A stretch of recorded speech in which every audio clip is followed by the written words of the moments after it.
저는 나이가 들수록 우선은 돈을 지키는 게 중요하고요. 그 수준에서 돈을 서서히 늘려가는 게 중요하다는 겁니다.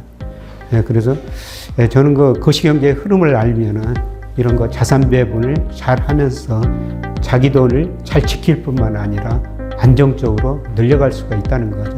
그래서 이런 의미에서 저는 거시경제 흐름을 꼭 우리가 공부하셔야 된다고 생각합니다.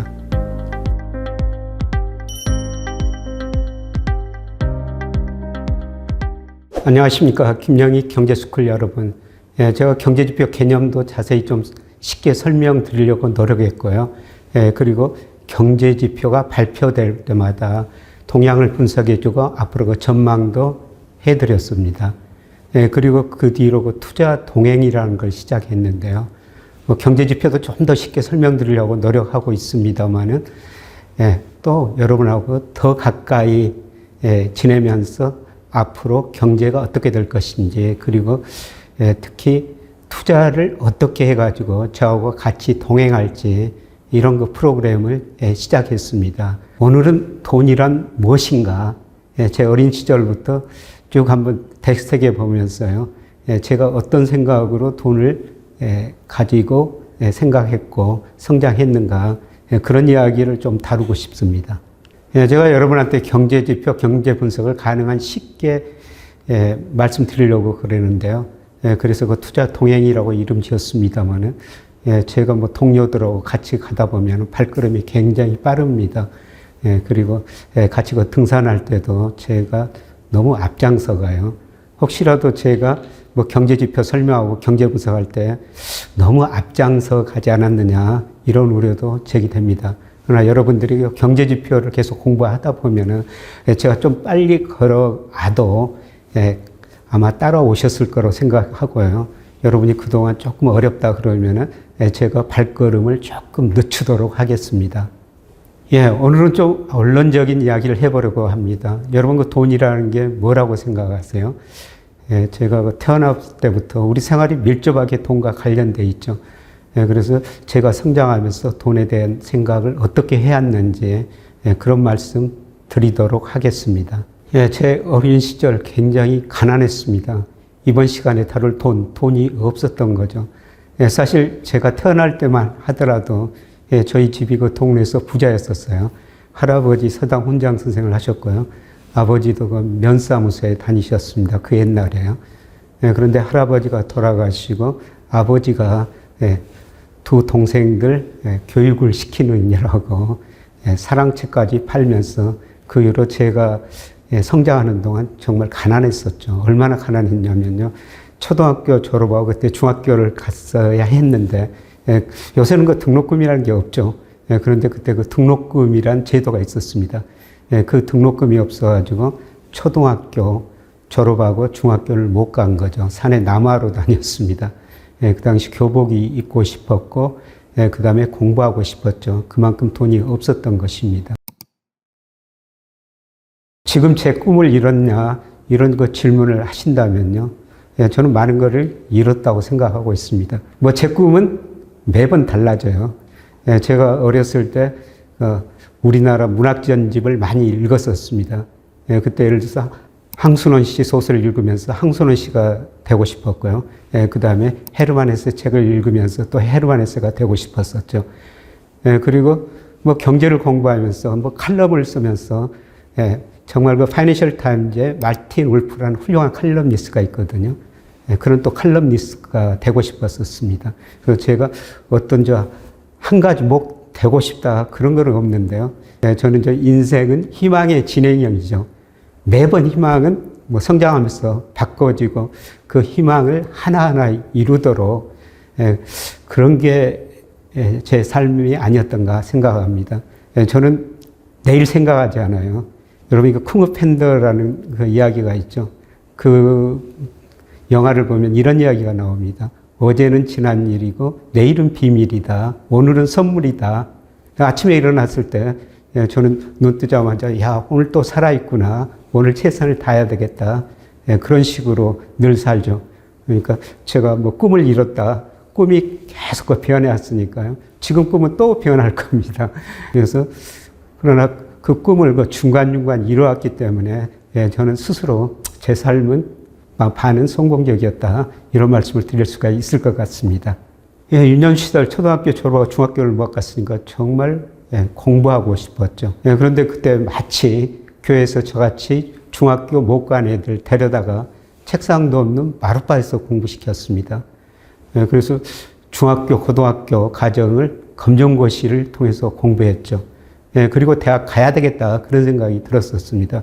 그래서 제 유년 시절 정말 제가 중학교도 못 가고 고등학교도 못 갔습니다만은 고등학교는 잠깐 다녔습니다만은 그거를 스스로 공부하면서 검정고시를 통해서 이뤘다는 것입니다.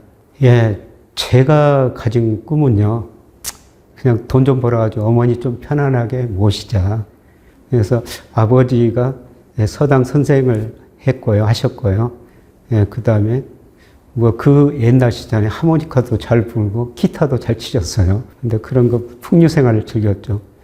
그런데 그 집안살림을 하려면은 돈이 필요했지 않습니까?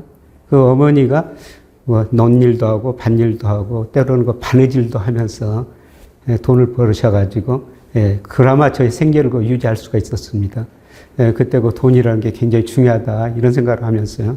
어떻게 하면은 돈 좀 벌어가지고 어머니 좀 편안하게 모실까 그런 생각이 들었었습니다. 물론 어머니가 이제 돌아가셔가지고 어머니한테 충분히 그런 일을 못 해드렸습니다만은 아마 어머니께서 제가 성장한 것을 보고 그래도 속으로는 좀 우시셨지 않을까 그런 생각이 듭니다. 저 어린 시절 꿈은 소설가가 되는 것이었었어요. 제가 요새 칼럼도 신문에 많이 쓰고 있지만은 초등학교 때, 그 다음에 고등학교 잠깐 다닐 때 교내 무슨 글짓기 대회 있지 않습니까? 그런 데서 늘 상을 받았었죠. 글 쓰는 게 참 좋았었습니다. 그래서 소설가가 됐고요. 고등학교 검정고시 합격하고 대학 들어가지고 영문학이나 국문학 이런 문학을 하고 싶었었어요. 그런데 제 가까운 친척 구체적으로 말씀드리면 제 매형입니다만 너 그런 거 해서는 먹고 살기 힘들어. 상대를 가라는 겁니다. 그래서 그때 매형이 제 삶에 많은 영향을 줬기 때문에 상대에 들어갔었죠. 근데 그때 당시는 1학년 때는 가가 정해지지 않았었어요. 상대는 경제학과, 경영학과, 무역학과, 회계학과 이런 거 4개 과로 정해져 있었죠. 그런데 1학년 때요. 사무엘슨 노벨 경제학 수상자죠. 그분이 지금 경제학이라는 책으로 공부를 시작했는데요. 그분 책을 읽다 보니까 경제학이 너무 매력적이었어요. 그때 제가 기억하기로는 경제학이라는 것은 전체적인 부를 늘려가지고 그거를 나누는 것이다. 그런 글귀가 나왔었거든요. 그래서 경제학을 시작했었습니다. 지금까지도 그때 경제학 선택하는 걸 잘했다고 생각하고요. 그래도 늘 아쉬움은 있었죠. 그래서 경제학 필수 과목은 다 끝내놓고요. 영문학과, 국문학과, 심지어는 잘 하지도 못하는 동문학과 가가지고요. 끼웃끼웃 그랬죠. 그래서 제 학점이 전반적으로 좋았습니다만은 C를 내가 죽게 맞았는데요. 그거는 체육 시간에 공차를 해가지고 공을 찼는데 공이 헛방질렸어요. 그리고 동문학과 독산문이라고요. 제가 독일어도 그렇게 익숙하지 않았습니다만 동문학과 3학년생들 듣는 수업을 들어가지고 거기서 C를 받은 적이 있습니다. 그럼에도 불구하고 제가 늘 하고 싶었던 일이 그 이전에 문학이었기 때문에 경제학 필수 과목 끝내고 그런 4학년 1학기까지 문학에 기웃기웃 거렸었습니다. 저 대학 다닐 때요. 놀기를 거의 못했었습니다. 우선 가난했기 때문에 수업이 끝나면은 과외를 했었습니다. 그래서 수업 끝나자마자 과외를 했었고요. 그 다음에 제가 대학 다니면서 정말 학점은 좋았었죠. 그래서 3년 반 만에 대학교 조기 졸업도 했었습니다. 그런데 그 뒤로 제일 아쉬운 거는 어디 동문회 모임 같은 데 가면은 이 동아리 모임이 있거든요. 그래서 테이블 하나 넣어놓고 여기는 무슨 동문회, 저기는 무슨 동문회 그렇게 테이블에다가 딱 정해놨던데 저는 그런 거 동아리에 하나도 가입을 못 했거든요. 그게 굉장히 아쉽죠. 그래서 지금 다시 대학 들어간다면은 그런 동아리, 관심 있는 동아리 들어가지고 같이 공부도 하고 싶고요. 그 다음에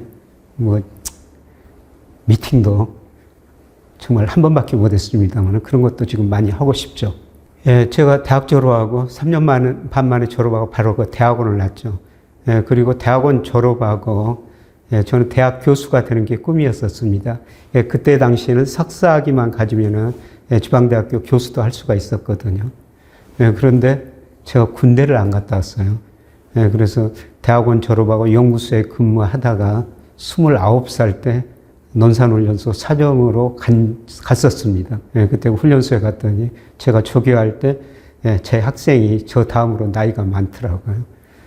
예, 그리고 나서 이제 2년 반 군대 생활을 마치고 사회에 돌아왔더니요. 세상이 완전히 바뀌어져 버렸어요. 이제 석사학위 가지고는 교수가 지방대학교도 할 수가 없었습니다. 예, 그래서 그 직장을 잡았어야 했는데요. 또 그때 당시 어떤 일이 있었냐면은 제가 군대 갔다 오니까 우리 나이로 32살이 됐었는데 요새는 아마 취직 제한 나이가 없을 거예요. 예, 그때는 전부 그 신입사원 모집할 때 나이 상한을 뒀었거든요. 대부분 회사들이 저 같은 나이 먹는 사람 안 뽑습니다. 예, 그런데 어찌어찌 해가지고 한 증권회사 들어갔습니다. 예, 그런데 그 직장 생활에서 다행히 그 좋은 상사를 만났었어요. 예, 그 상사를 만나고 그 상사가 저를 그 연구 능력이 있다고 그래가지고 연구소로 뽑아줬었습니다. 그래서 그 상사 밑에서 참 열심히 공부했었죠. 요새는 아마 그런 상사가 없을 거예요. 그 상사께서 저한테 뭐 들어간 지 얼마 안 됐는데 그때 그 PC라는 것도 없었습니다. 근데 PC가 얼마 들어오고 나서 한 10개월 지나니까 저한테 그 통화 수요 함수를 추정해 오라는 겁니다. 제가 학교 다닐 때 이론은 배웠지만은 PC도 다룰 줄 못하고 통계 분석은 실제로 할 수가 없었습니다. 그런데 이분이 매일 야 진도가 어떻게 나가냐 3개월 주고 전부 하라는 겁니다. 그래서 혼자 정말 열심히 책 사오고 뭐 통계 시계열 분석 공부하고 그 다음에 컴퓨터 학습을 했었죠. 그래서 한 4개월 만에 그 보고서를 작성해서 냈었습니다. 그런데 보고서를 가져다 두니까 이 상사께서 이렇게 보자마자 야 이걸 보고서로 썼냐 던집니다. 그래서 조금 더 수정해가지고 갔더니 또 다시 써라 또 던져요. 그래서 또 수정해가지고 세 번째 갔더니 옆에 앉아봐. 그러더니 그 빨간 세이프로 글은 이렇게 쓰는 거야. 그렇게 가르쳐 주더라고요. 그래서 그 상사 밑에서 처음에 열심히 일을 배웠고 글 쓰는 법을 배웠었습니다. 그게 제 직장 생활에서 저는 가장 큰 행운이라고 생각하고 있습니다. 그 상사분은 굉장히 술을 좋아하셨어요. 저도 그때 술을 많이 마셨습니다만 그 상사분 때문에 어떻게 생각하면 제가 빨리 승진한 거죠. 이분이 그 술을 좋아해가지고 중요한 회장회의에 뭐 술 드셔가지고 가끔 출근을 못 하십니다. 저한테 들어가라고 그럽니다. 그래서 제가 처음에는 들어가가지고 뭐 질문도 준비 안 되고 있는 상태이기 때문에 별로 못 했었습니다. 대답도 못 했었는데요.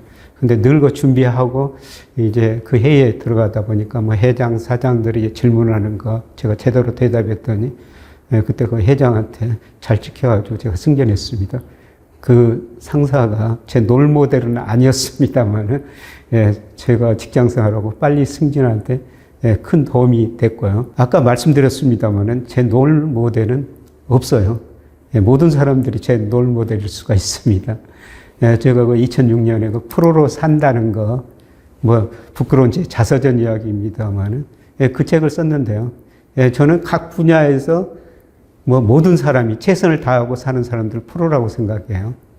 그 프로가 모든 분야에서 제 모델이라고 보시면 될 것 같습니다. 인생의 가장 큰 전환점은 그 초등학교 졸업하고 산에 나무하러 다닐 때요. 제 고향 선배가 있었어요. 서울 가가지고 잠깐 일하다가 내렸습니다.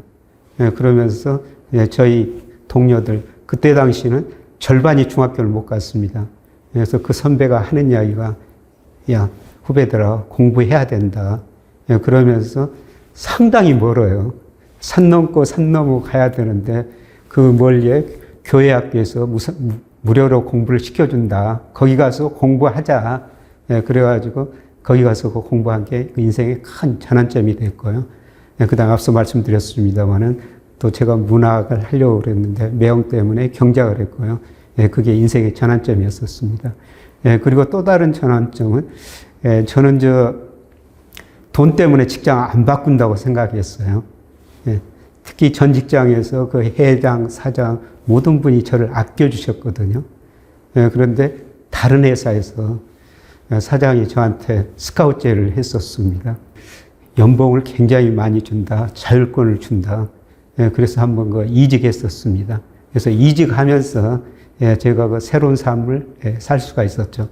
그리고 한 직장에서 다른 직장으로 옮기면서 또 새로운 시각을 볼 수 있고 그 뒤로 좀 부도 더 축적할 수가 있었습니다. 제가 어렸을 때 도화지라고 여러분 기억하시죠? 도화지 한 장에 한 1원쯤 했을 거예요. 그런데 그 수업 시간에 미술 시간이 있지 않습니까? 그 미술 시간에 도화지, 크레파스 가져오라고 그러죠. 근데 크레파스는 물론 없었고요. 도화지 한 장 살 돈이 없었습니다. 그런데 그 미술 시간에 그때 그 이쁜 동기 여학생이 있는데요. 그 친구가 크레파스 다양한 종류에다가 도화지에다 그림 그리는 거 보면서요. 돈이 정말 필요하다. 이런 생각이 들었습니다. 그 당시 그 붕어빵도 하나에 1원 정도 했었어요. 지금 하나에 얼마 하나요? 한 2,000원 정도 하나요? 그때 그 붕어빵이 정말 먹고 싶었는데요. 그때 그 붕어빵이 돈이 없어가지고 못 먹었죠. 그런데 같은 동네에서 사는 친구예요. 그때 그 초등학교도 아마 한 학기마다 약간의 올사금을 냈던 거예요. 그런데 그 친구가 어느 날 와가지고 저한테 도장을 하나 파달라는 겁니다. 그때 제가 이렇게 면도칼로 도장을 팠었거든요. 뭐 때문에 팠는지는 모르겠는데, 근데 그 친구가 학교 도장을 하나 파달라는 거예요. 그래가지고 자기가 올사금을 냈다. 그래서 제가 파준 도장한테 거기다 도장을 찍고요. 그 돈 가지고 저한테 저 붕어빵 몇 개 사주더라고요. 근데 그 붕어빵이 정말 맛있었습니다만은, 그런데 그 얼마 후에 그게 들통나가지고 그 친구가 학교에서 굉장히 혼나고 그 부모님한테 혼났죠. 그런데 제가 그런 일을 하도록 옆에서 도와줬지 않습니까? 그 뒤로부터는 돈이라는 거는 정말 공정하게 벌어야 되겠다. 이런 생각이 들었습니다. 그래서 제가 부정적으로 공정한 돈을 벌려고 열심히 노력을 하고 있고요. 그리고 제가 그 금융회사 다니면서 돈에 대해서 많은 생각을 했죠. 제가 증권회사 다니면서 정말 큰 부자들도 많이 만났는데요. 저는 부자들 때문에 많이 시달렸어요. 소페나하고 돈은 바닷물과 같아가지고 마실수록 목이 탄다. 일부, 아니 대부분의 부자들이 그렇거든요. 그렇게 돈이 많은데도 어쩌다가 이제 제 전망이 틀려가지고 손해봤을 때 매일 저한테 전화해가지고 정말 그 힘들게 직장 생활을 한 적도 있습니다. 그 정도 돈을 사랑해서는 안 될 것 같고요. 근데 소페나우는 돈은 바닷물 같아서 마실수록 목이 탄다. 그런 내용이고요. 근데 조지 버나드쇼는 돈이 모든 것은 아니다. 그러나 많을수록 좋다. 이런 이야기를 했는데요. 살아오면서 돈이 많은 게 좋죠. 우리가 좋은 집에서 살아야 되죠. 좋은 차 사야 되죠. 자녀들 교육시켜야 되죠. 부모님 모셔야 되죠. 가난한 이웃 도와줘야 되죠. 그런 의미에서 돈이 정말 많을수록 좋은 것 같습니다. 그러나 제가 60이 되면서 돈에 대한 생각을 조금 다른 측면에서 갖게 되는데요. 돈이라는 것은 하고 싶은 일을 하고 싶을 때 하게 만드는 게 돈이다. 그래서 우리가 돈이 없으면 어떻습니까? 하기 싫은 일도 해야 되죠. 직장에서 상사가 정말 나쁜 일인데 시키는 일도 어떤 때는 해야 되는 경우도 있습니다. 정말 싫은 일을 해야 되는 경우도 있죠. 그런데 돈이 있으면은 자기 나름대로 삶을 갖고 갈 수가 있죠. 그런 의미에서 돈은 많을수록 더 좋지만은 늘 적당한 돈이 있어야 된다. 자기가 하고 싶은 일을 하게끔 그런 돈은 있어야 된다. 그런 생각을 하게 됩니다. 가정에서는 여러 가지 살림살이를 해야 되니까요. 먹을 것도 사야 되고 음식료 사야 되고 애들 교육을 시켜야 되죠. 그러면서 돈이 필요하다고 생각되는데요. 저는 월급은 전부 아내한테 줬어요. 제가 좀 운 좋게도 월급에 회사 다닐 때도 외부 강의도 했고 거기서 용돈이 생겼거든요. 그래서 돈을 전부 아내한테 줬더니 그 좋아하더라고요. 예, 그리고 예, 저희 부부는 돈이 얼마나 있냐고 물어보지 않습니다. 딱 연말 한 번만 체크해요. 연말 전부 공개해라. 그래가지고 예, 돈을 공개하는데요. 예, 제 자식들한테도 자녀들한테도 뭐 제가 공부해라 뭐 그런 이야기는 안 하고요. 예, 그냥 너의 꿈을 이뤄가도록 해라. 예, 사실 제 아들놈인데요. 뭐 초등학교, 중학교 1학년 때까지 뭐 공부하는 학원 거의 안 다녔거든요. 예, 그 하고 싶은 일 해라. 그래서 노는 학원 많이 다녔어요. 근데 애가 2학년 때 뭐 학원 하나 보내달라.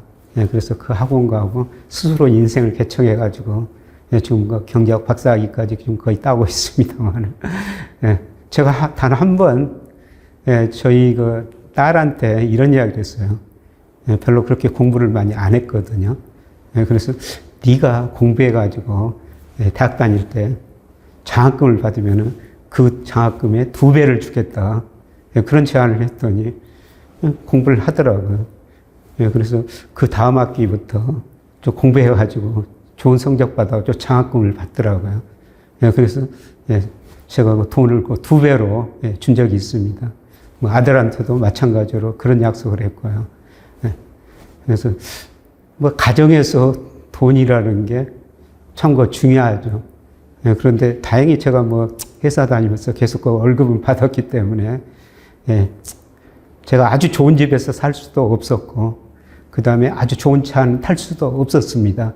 예, 그럼에도 불구하고 그냥 중산층 뭐 가깝게 예, 돈에 대해서는 그렇게 걱정 안 하고 예, 살아온 것 같습니다.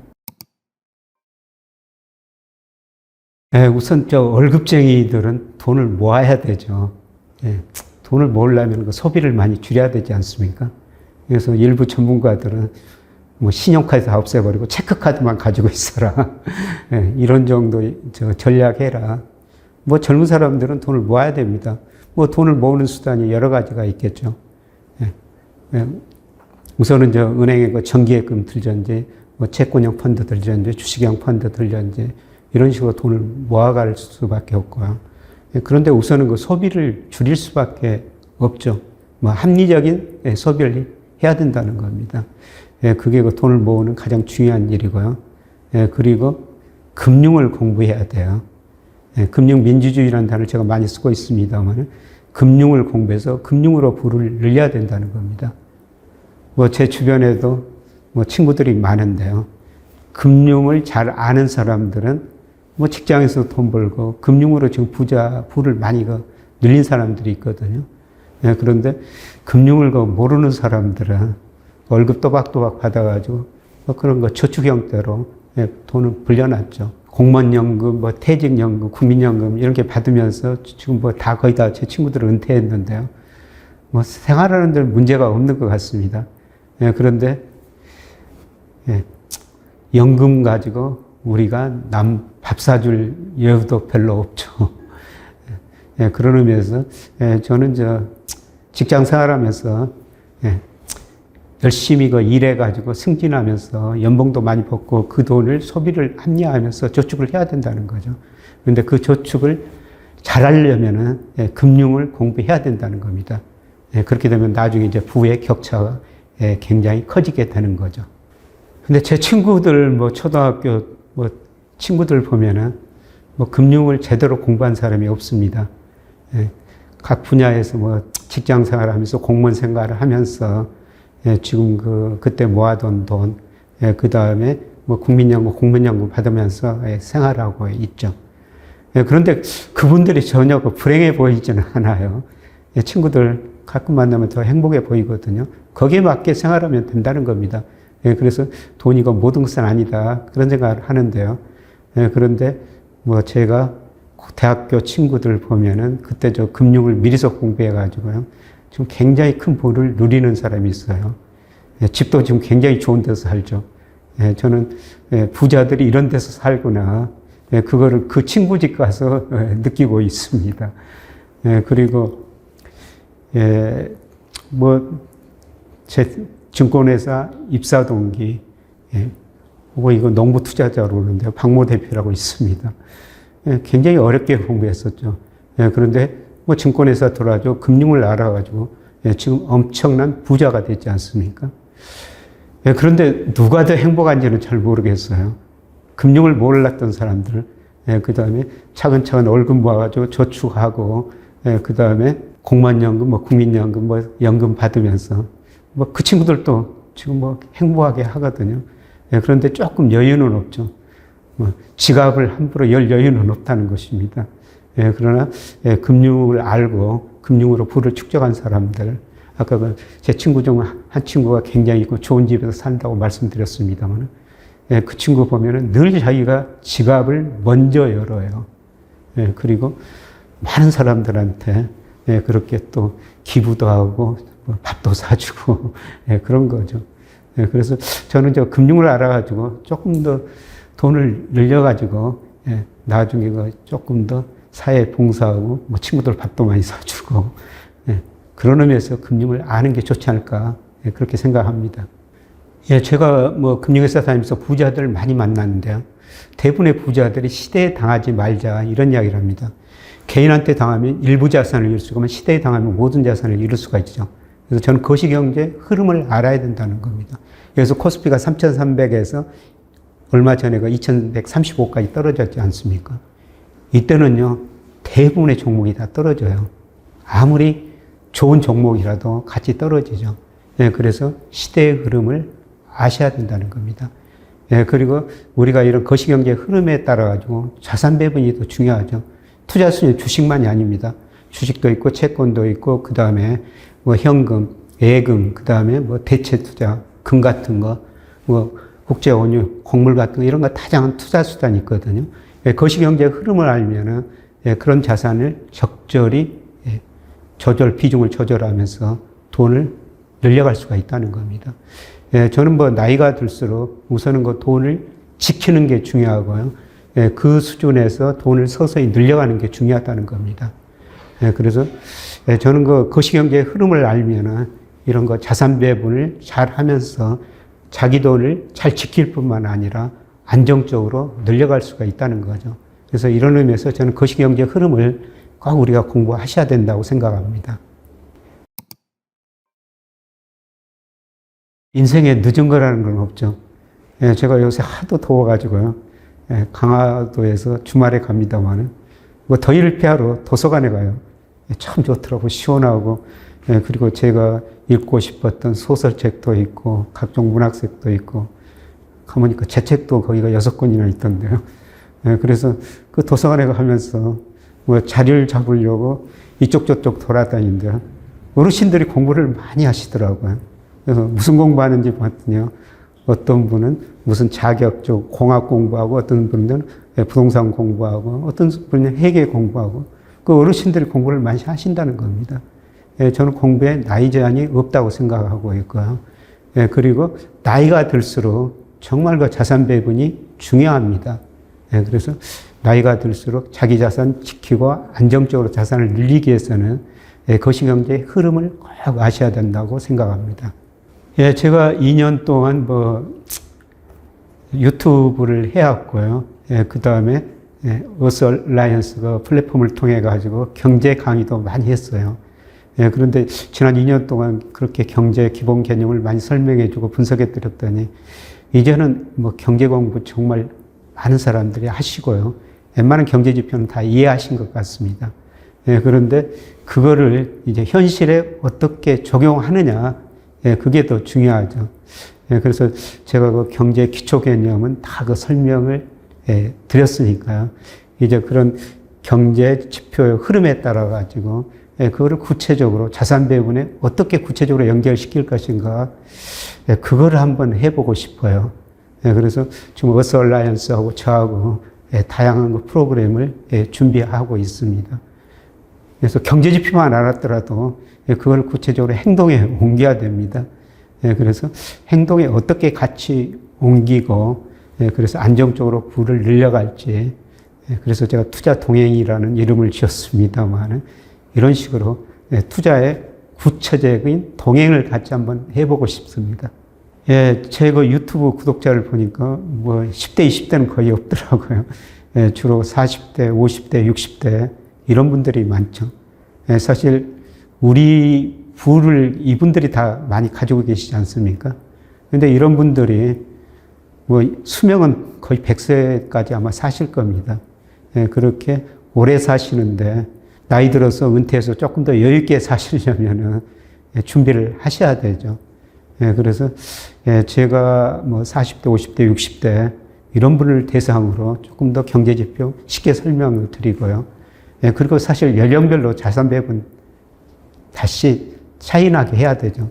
예를 들어 40대 같은 분들은 뭐 앞으로 삶이 많이 남아 있으니까 뭐 주식 비중 장기적으로 많이 늘려야 되고요. 예, 그 다음에 60대, 뭐 70대 이렇게 되신 분들은 예, 그래도 자산 안정성이 최고거든요. 예, 그래서 어떻게 수익성하고 안정성, 조화를 이룰 것인가 이런 의미에서 제가 연령별로 수익성하고 안정성 이거는 좀 차별화해서 조금 말씀을 드릴 것 같습니다. 예, 제가 제 어린 시절 뭐 어떻게 생각하면 지저분한 이야기 했을지도 모르겠습니다. 예, 돈에 대해서 제가 어렸을 때부터 지금까지 가져온 생각을 쭉 말씀을 드렸는데요. 여러분 돈을 어떻게 생각하십니까? 예, 그런데 정말 그 중요한 게 돈이라는 거는 하고 싶은 일을 하고 싶을 때 하게 만드는 게 돈이다. 제가 이런 결론을 내렸는데요. 여러분이 하고 싶은 일 많으실 겁니다. 예, 그러려면 그 하고 싶은 일을 하시기 위해서 예, 돈을 좀 모으셔야 되지 않습니까? 이게 금융시장에서 가능하다는 겁니다. 예, 그래서 제가 투자 동행을 이렇게 새로 열게 됐고요. 앞으로 어스 얼라이언스하고 다양한 프로그램을 만들어서 여러분 그 투자 동행, 예, 여러분이 하고 싶은 일을 하고 싶을 때 하게 만들 수 있는 예, 그런 돈을 같이 모으는데 조금이라도 도움을 드리고 싶습니다. 예, 같이 투자 동행 예, 서서히 예, 같이 한 걸음 한 걸음 나가시죠. 예, 제가 금융민주주의를 늘 강조하고 있는데요. 여러분 저 금융민주주의 예, 저하고 함께 이루어가도록 하십시다. 고맙습니다.